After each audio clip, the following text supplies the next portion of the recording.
को कोई जरूरत पड़ी जमीन खोदना था उनको, कोई काम से, किसी भी काम से जमीन को खोदना पड़ा उनको जी तो जमीन के खोदने में उनको सोने का घेरा मिल गया, जी भरा हुआ घेरा, जी एक नहीं दो दो सोने से भरा घेरा। जी अब ये खौफजदा हुआ तो अब ये दोनों घेरा लेकर के बाई के पास गया कि भाई मेरे, तुमसे मैंने जमीन खरीदी थी, जमीन का पैसा दिया था, लेकिन ये घेरे का पैसा तो तुमको दिया नहीं था मैंने, तो तुम्हारी उस मेरी खरीदगी जो जमीन थी उसमें तुम्हारा ये दो घेरा मिला मुझको, तो ये घेरा तुम ले लो। जी आज कोई ऐसा है मोमिन कि अगर उसको खरीदने के बाद अगर घेरा मिल जाए खोदने में तो वो बाई के पास चले जाएगा घेरा लेकर के? बिल्कुल नहीं होता, और छिपा के रखेगा, हद तक छिपा लेगा जी। तो बाई ने कहा कि मेरे भाई मुझे इस घेरे का कुछ पता नहीं, जब मैंने जमीन बेची तो जमीन के अंदर कोई भी चीज है उसके मालिक तुम हो, कहा कि मैंने इन चीजों का पैसा दिया नहीं आपको, तो मैं कैसे इसका मालिक हूँ? हमने जमीन का पैसा दिया, घेरे का पैसा तो दिया नहीं। अब दोनों में बात शुरू हो गई, इसका मालिक कौन है? ये घेरा जो मुझे मिला इसका मालिक कौन? बताइए कि वो घेरा लेके बाई के पास पहुंच जाए और बाई को देने के लिए पहुंच जाए और बाई लेने से इनकार करे और मुश्तरी भी उसको लेने से इनकार कर रहा है। अब ऐसी जानतदारी ईमानदारी है? आप नजर उठा के देखिए जी। अब दोनों में बहस मुबासा हुआ कि नहीं तुम मालिक हो, वो कहा कि नहीं तुम मालिक हो। तो आखिर बात जब फाइनल मर्तबे में नहीं पहुंची, कोई नतीजा खेज नहीं हुई, तो ये बात हुई कि चलें पैगंबर के पास जो इस वक्त हम लोगों के पैगंबर हैं जी अब उन्हीं से इस मसले का हल तलाश करेंगे, जवाब हासिल करेंगे कि इसका मालिक कौन है। जी तो अब ये पहुंच गए जो बाई भी मुश्तरी भी घेरा भी साथ जी कि आप अल्लाह के पैगंबर हैं, नबी और रसूल हैं, ऐसी ऐसा वाकया है, आप फरमाइए कि इस घेरे का मालिक कौन है।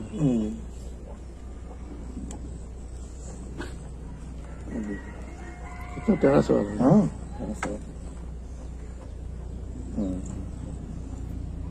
ये एक कह रहा है नहीं लेंगे, ये भी दोनों इनकार कर रहे हैं। हाँ? तो नबी ने पूछा कि बाई से कि तुमको कई औलाद हैं? लड़का भी लड़की भी। हाँ। मुश्तरी तुम्हारे पास क्या औलाद है? एक लड़का लड़की भी है। शादीशुदा की गैर शादीशुदा है? कहा कि नहीं, कुछ शादीशुदा भी है गैर शादीशुदा भी है।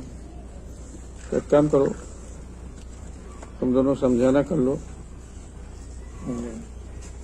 तुम दोनों समझाना कर लो और ये कहो हर एक कि अगर मैं इसका मालिक हूं तो मैं अपने फलां औलाद को ये दिया, जी और वो भी कहे कि अगर मैं इसका मालिक हूं तो मैंने अपने फलां औलाद को दिया।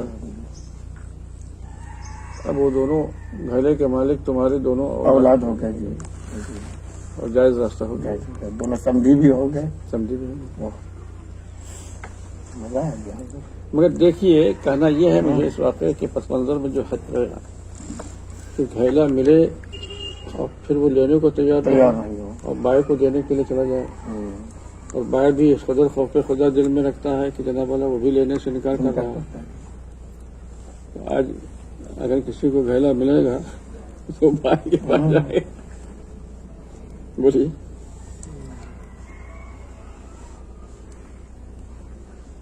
तो हुजूर से पहले की उम्मत का तो ये आलम था और हुजूर की उम्मत का आलम वर्ष है कि घेरा अगर मिल गया तो फिर सांस तक नहीं लेगा, वो एकदम घर में छुपा कर रख देगा।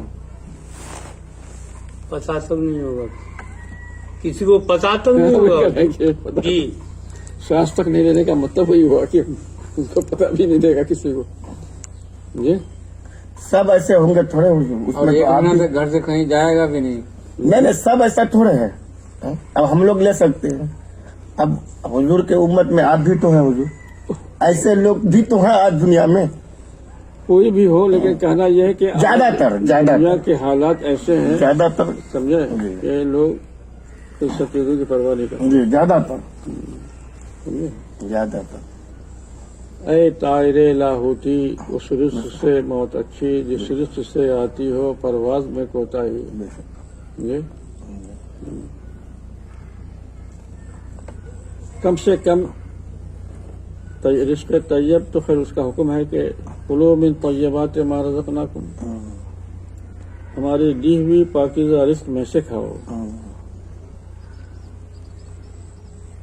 पाकीज़ा रिस्क हलाल रिस्क से भी जरा सा उसका दर्जा ऊंचा हो गया।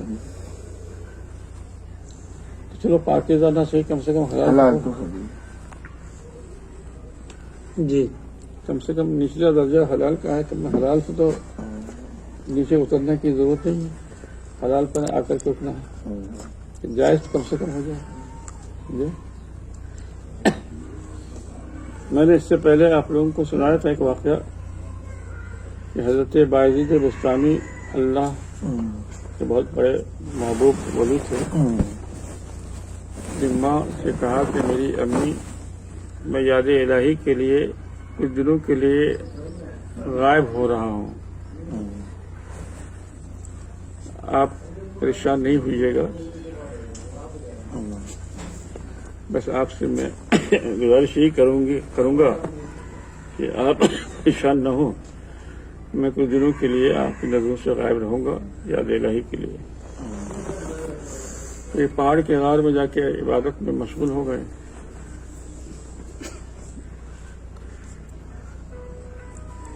कुछ दिनों तक इबादत तो की, मगर इबादत में जो लुत्फ मिलना चाहिए था वो नहीं मिला। वो हासिल नहीं हुआ। इबादत की जो चाशनी और लज्जत थी वो मिल नहीं सकी उनको। तो घबरा करके फिर गार से निकल के आए घर और माँ से कहा कि मेरी माँ, मैंने इतने दिनों तक जो इबादत की अल्लाह की, तो मुझे इबादत में कोई चाशनी मिली नहीं। तो मुझे लगता यह है कि या तो जब मैं आपके शिकम में था तो कुछ आपने गलत कोई चीज खा ली होगी नाजायज, या फिर उस टाइम में कि जब मैं दूध पीने की मंजिल में था तो उस वक्त में आपने कोई नाजायज चीज खाई होगी, जिसकी वजह से मुझे इबादत में चाशनी नहीं मिली है।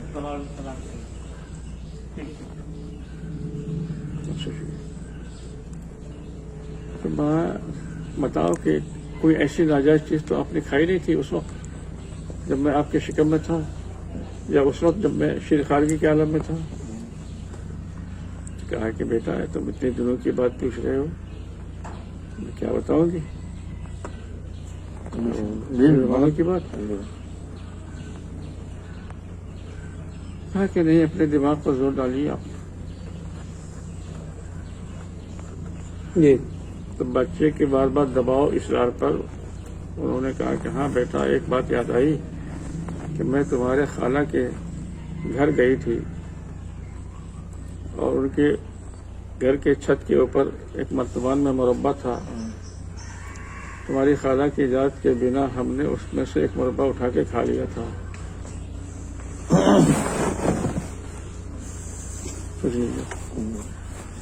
बहन बहन है, बहन एक बहन दूसरे बहन की चीज तो आमतौर पर कोई इस्तेमाल करे तो उसमें इजाजत पूछने की जरूरत क्या है, लेकिन तो एक बात याद आई कि उस वक्त में एक मुरब्बा जो है मर्तबान में से मैंने तुम्हारी खाला की इजाजत के बिना खा लिया था। तो अम्मी जान, बस वही वजह है कि मुझे इबादत में चाशनी नहीं मिल रही है। अब खाला तो जिंदा है नहीं, तो खाला के जो वारिसीन हैं वो मौजूद हैं, आप जाइए उनके वारिसीन से इजाजत लेकर के आइए। इतना बारीक। अब बेटे के कहने पर मजबूरन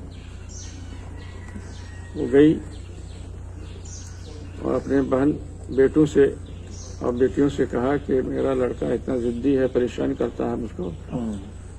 अब एक बात थी कि जब तुम लोगों की माँ जिंदा थी, मेरी बहन थी वो, मैं यहाँ आई हुई थी, छत के ऊपर एक मर्तबान में मुरब्बा था तो मैंने खा लिया था। अब उसको चूंकि बगैर इजाजत के खाया था, तो अब उसके लिए जायज करने के लिए उन्होंने मुझको भेजा है, तो वो तो है नहीं, तुम लोग उनके वारिस हो, तुम लोग उसको इजाजत दे दो।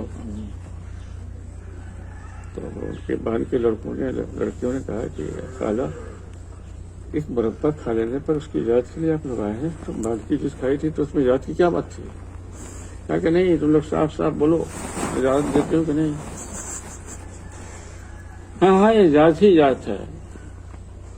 تو اجازت لے کر کے آئی، بیٹے کو کہا تھا کہ تو پھر وہ غار میں گئے اور مسجد پر عبادت میں تھے، اللہ کے اتنے اونچے ولی کامل ہوئے وہ کہ ان کو لوگ مثال دیتے ہیں کہ یہ وقت کے باعزید ہیں۔ جی اب بتائیے کہ ایک مربع جو بہن کے گھر جانے پر انہوں نے بہن کی اجازت کے بغیر کھا لیا تھا، وہ عبادت کی راہ میں حائل ہے۔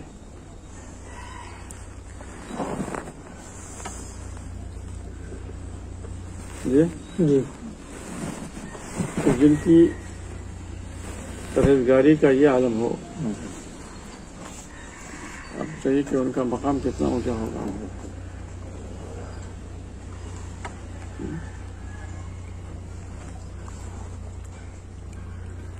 خیر بہرحال یہ تو ان حضرات کا کمال تھا، اس درجے پر یہ حضرات فائز تھے کہ اس کی مثال نہیں دیا سکتے۔